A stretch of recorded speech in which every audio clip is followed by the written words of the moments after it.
REET paper अध्ययन श्रृंखला में हमने अभी तक साइकोलॉजी के पार्ट को कंप्लीट किया है और अब हिंदी का फर्स्ट लैंग्वेज का जो पार्ट है भाषा प्रथम हिंदी के रूप में उसको देखेंगे और इसके साथ ही इसकी जो सेकंड लैंग्वेज में भी शिक्षण विधियों के प्रश्न पूछे गए हैं इसको भी लेकर चलेंगे, यानी हिंदी के जो दोनों भाषाओं में पूछे गए हैं इनको पढ़ेंगे। तो चलिए शुरू करते हैं, किस प्रकार के जो प्रश्न हैं वो पूछे गए थे। पहला प्रश्न पूछा है कि वाक्य के अंग हैं। तो यहाँ वाक्य के दो अंग होते हैं।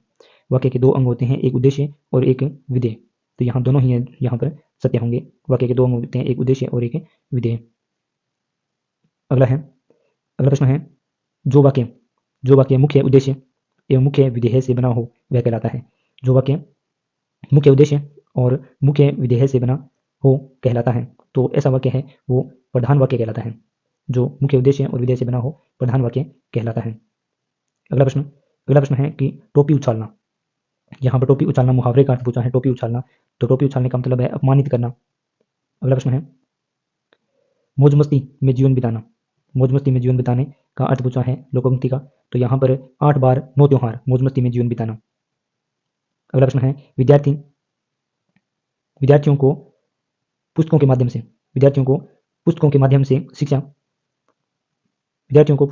से भाषा की मूल ध्वनियाँ लिपि का ज्ञान कराकर उन्हें पढ़ने लिखने के लिए कौशल में दक्ष करना किस विधि का पूछा है कि पुस्तकों के माध्यम से भाषा और मूल ध्वनियों की लिपि का ज्ञान करना पुस्तकों के माध्यम से। तो यहाँ पाठ्य पुस्तक विधि आंसर सही होगा कि पुस्तकों के माध्यम से भाषा की मूल ध्वनियों और लिपि का ज्ञान करना पाठ्य पुस्तक विधि के अंदर होता है। भाषा प्रयोगशाला विधि जो है इसमें पढ़ने लिखने के स्थान पर सुनने और बोलने पर ज़्यादा जोर दिया जाता है। पाठ्य पुस्तक जो विधि है उसमें पुस्तकों से, और भाषा प्रयोगशाला विधि जो है इसमें पढ़ने लिखने के स्थान पर सुनने और बोलने पर ज़्यादा बल दिया जाता है। और भाषा शास्त्र विधि है, इस विधि में बिना व्याकरण का ज्ञान दिए, भाषा शास्त्र विधि में बिना व्याकरण का ज्ञान दिए ही जो है वो अनुकरण के द्वारा सिखाने के लिए कहा जाता है। भाषा शास्त्र विधि में बिना व्याकरण का ज्ञान दिए अनुकरण के द्वारा सीखने को कहा जाता है। प्रयोगशाला में भाषा प्रयोगशाला विधि में पढ़ने लिखने से ज़्यादा बल सुनने बोलने पर दिया जाता है। पाठ्यपुस्तक विधि में पाठ्यपुस्तक से ही भाषा का ज्ञान करवाया जाता है। खेल विधि में जो खेल में सीखने पर बल दिया जाता है। खेल विधि जो है कोल्डवेल कुक के द्वारा इसका समर्थन किया गया था और भाषा शास्त्र विधि का लॉर्ड मैकाले ने समर्थन किया था। अगला प्रश्न है डाल्टन प्रणाली का आविष्कार किसने किया। तो डाल्टन प्रणाली का आविष्कार जो यहाँ पर पार्क हर्स्टंग जो है इनके द्वारा डाल्टन प्रणाली का आविष्कार किया गया। और किलपेट्रिक के द्वारा प्रोजेक्ट या योजना विधि जो थी, प्रोजेक्ट और योजना विधि जो है वो किलपेट्रिक के द्वारा दी गई। और मारिया मोंटेसरी पद्धति जो है मारिया मोंटेसरी की दी गई। और यहाँ डाल्टन प्रणाली का पूछा है, तो डाल्टन प्रणाली जो है वो हेलेन पार्कहर्स्ट के द्वारा दी गई थी। अगला प्रश्न ब्लूम के अनुसार शिक्षा की त्रिपदी प्रक्रिया में सम्मिलित पद है। तो यहाँ पर सही आंसर है व्यवहार परिवर्तन। ब्लूम का जो उपागम था, ब्लूम के ही उपागम को मूल्यांकन उपागम कहा जाता है।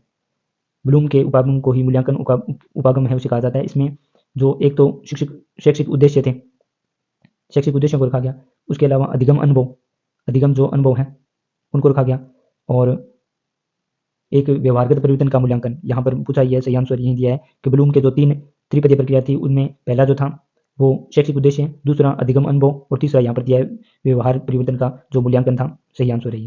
अगला प्रश्न है सुंदर लेखन की आवश्यक शर्त क्या है। सुंदर लेखन की आवश्यक शर्त पूछा है, तो यहाँ पर अनुलेख में अक्षरों की बनावट वैसी होनी चाहिए जैसे कि आदर्श लेख में हो, ये सुंदर लेख की आवश्यक शर्त होती है। यहाँ ऑप्शन में दिए थे कि अनुलेख लिखते वक्त शिक्षक विद्यार्थी की सहायता न करें, अनुलेख सहस्वर बोलकर लिखवाया जाए, और जो सही आंसर दिया है वो सुंदर लेख की शर्त है कि अनुलेख में अक्षरों की बनावट वैसी ही होनी चाहिए जैसे कि आदर्श लेख में है। अगला प्रश्न है भाषा शिक्षण का यहाँ पर दृश्य श्रव्य साधन पूछा है।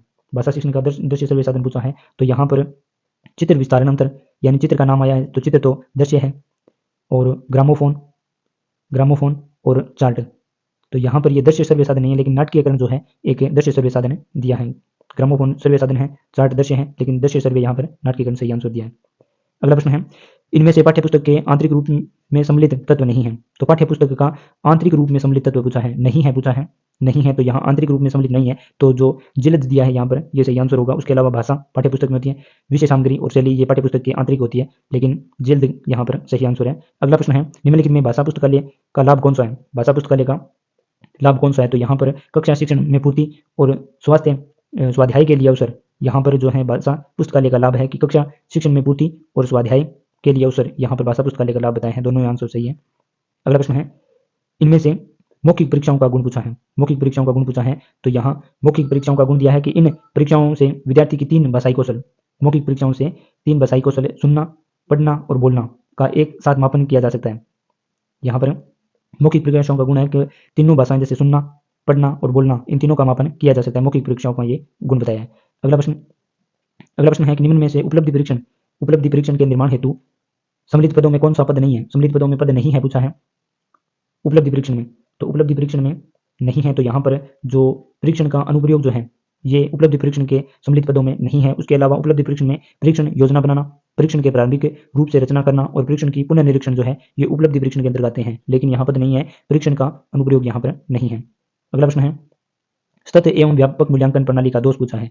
सतत एवं व्यापक प्रणाली का जो दोष है वो पूछा है, तो यहाँ विद्यार्थियों पर वर्ष भर परीक्षा का भय बना रहता है जिसमें उसका स्वाभाविक विकास नहीं हो पाता है। ये जो है ये सतत एवं व्यापक मूल्यांकन प्रणाली का दोष बताया है, यहाँ पर दोष बताया है। उसके अलावा यदि सतत एवं व्यापक मूल्यांकन के दोष नहीं है वो देखें, तो यहाँ सतत अल्प समयांतर होने वाली परीक्षा यानी टेस्ट में विद्यार्थी पूरे वर्ष अध्ययनशील रहते हैं। शिक्षक विद्यार्थी को आवश्यक निर्देशन और परामर्श निरंतर देते रहते हैं। विद्यार्थी अपनी कमियों का ज्ञान निरंतर होता रहता है, लेकिन यहाँ पर दोष मूल्यांकन प्रणाली का दोष बताया है, तो विद्यार्थी पर वर्ष भर की परीक्षा का भय बना रहता है जिससे उसका स्वाभाविक विकास प्रभावित होता है। अगला प्रश्न है व्याकरण से संबंधित प्रश्न। यहाँ पर अगला प्रश्न है, ट्रेजेडी शब्द की उत्पत्ति का आधार पूछा है, तो यहाँ ये एक विदेशी शब्द है। सुधाकर का पर्यायवाची पूछा है, शशांक यहाँ पर सुधाकर का पर्यायवाची है। अगला प्रश्न जिसमें बोनस दिया गया प्रश्न था कि जिसकी संवेदना के रूप में अनुभूति हुई हो, जिसकी संवेदना के रूप में अनुभूति हुई हो, वाक्यांश के लिए एक शब्द पूछा था। तो इस प्रश्न में बोनस दिया गया है कि जिसकी संवेदना के रूप में अनुभूति हुई, यहाँ वाक्यांश के लिए शब्द पूछा था, यहाँ सही नहीं है। अगला प्रश्न, आवश्यक शब्द का विलोम शब्द बनाने के लिए उपयुक्त उपसर्ग कौन सा होगा? तो यहाँ आवश्यक का अनुपसर्ग लगाने से अनावश्यक शब्द बनेगा, तो यहाँ पर सही आंसर है। सामसिक शब्द में प्रयुक्त प्रत्यय पूछा है, तो यहाँ सामयिक शब्द में जो प्रयुक्त प्रत्यय है वो इक प्रत्यय है। निहितार्थ शब्द में संधि पूछी है, निहितार्थ शब्द में संधि, तो यहाँ निहितार्थ शब्द में जो संधि है वो दीर्घ संधि दी गई है। निहित प्लस अर्थ निहितार्थ यहाँ दीर्घ संधि है। संधि के गुण की अगर नियमों की अगर बात करें हम, तो यहाँ जो यण संधि दे रखी है, यण संधि में हम ई उ री के बाद यदि कोई भिन्न स्वर आता है तो यहाँ य व र और लय हो जाता है।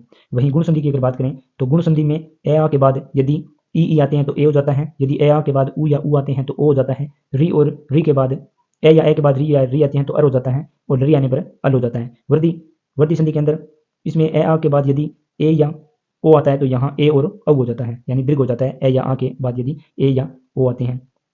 अगला प्रश्न है, निम्नलिखित शब्दों में अव्यय नहीं है। निम्नलिखित शब्दों में अव्यय नहीं है, तो अव्यय नहीं है पूछा है, अव्यय नहीं है, तो यहाँ पर रचना शब्द जो है यहाँ पर अव्यय नहीं है। उसके अलावा अव्यय होते हैं जो लिंग वचन काल से प्रभावित नहीं होते हैं, तो यहाँ पर रचना जो है ये अव्यय नहीं है। अगला प्रश्न है कि अनुसार शब्द में समास, यहाँ अव्ययभाव समास जो है, अनुसार में अव्ययभाव समास दिया गया है। जैसा सार है वैसा, यहाँ अव्ययभाव समास होगा, इसका अनुसार का जैसा सार है वैसा। अगला प्रश्न में बोनस दिया गया प्रश्न है कि सर्वनाम, वह शब्द में सर्वनाम पूछा है, वह शब्द में सर्वनाम, तो यहाँ पर वह शब्द में सर्वनाम यहाँ ऑप्शन में दिए, तो यहाँ निश्चयवाचक सर्वनाम दिया है, लेकिन इस प्रश्न में बोनस दिया है।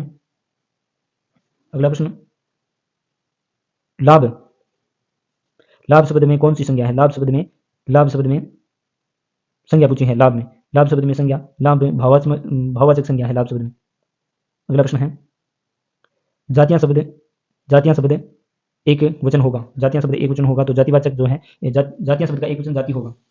हिमायती शब्द का अर्थ पूछा है, हिमायती शब्द का अर्थ यहाँ हिमायती का होता है पक्षपाती। अगला प्रश्न है, इनका असर भी पड़ रहा है, इनका असर भी पड़ रहा है। वाक्य में काल पूछा है तो इस प्रश्न में बोनस दिया गया है। अगला प्रश्न विधा शब्द, विधा शब्द है तो यहाँ एक विधा शब्द स्त्रीलिंग शब्द है। अगला प्रश्न है व्यक्ति शब्द का बहुवचन, व्यक्ति शब्द का बहुवचन होगा व्यक्तियों। अगला प्रश्न राजधानी, राजधानी के भाषा शब्द का मानक हिंदू रूप होगा। राजस्थानी में भाषा, भाषा में सही शब्द शुद्ध शब्द होगा, मानक शब्द भाषा। अगला प्रश्न है इस प्रकार के प्रश्न पूछे गए थे जो 2022 की L2 की जो परीक्षा हुई थी उनमें इस प्रकार के प्रश्न पूछे गए थे। आगे हम सभी पेपरों के जो हिंदी का जो पार्ट है उसको देखेंगे। धन्यवाद।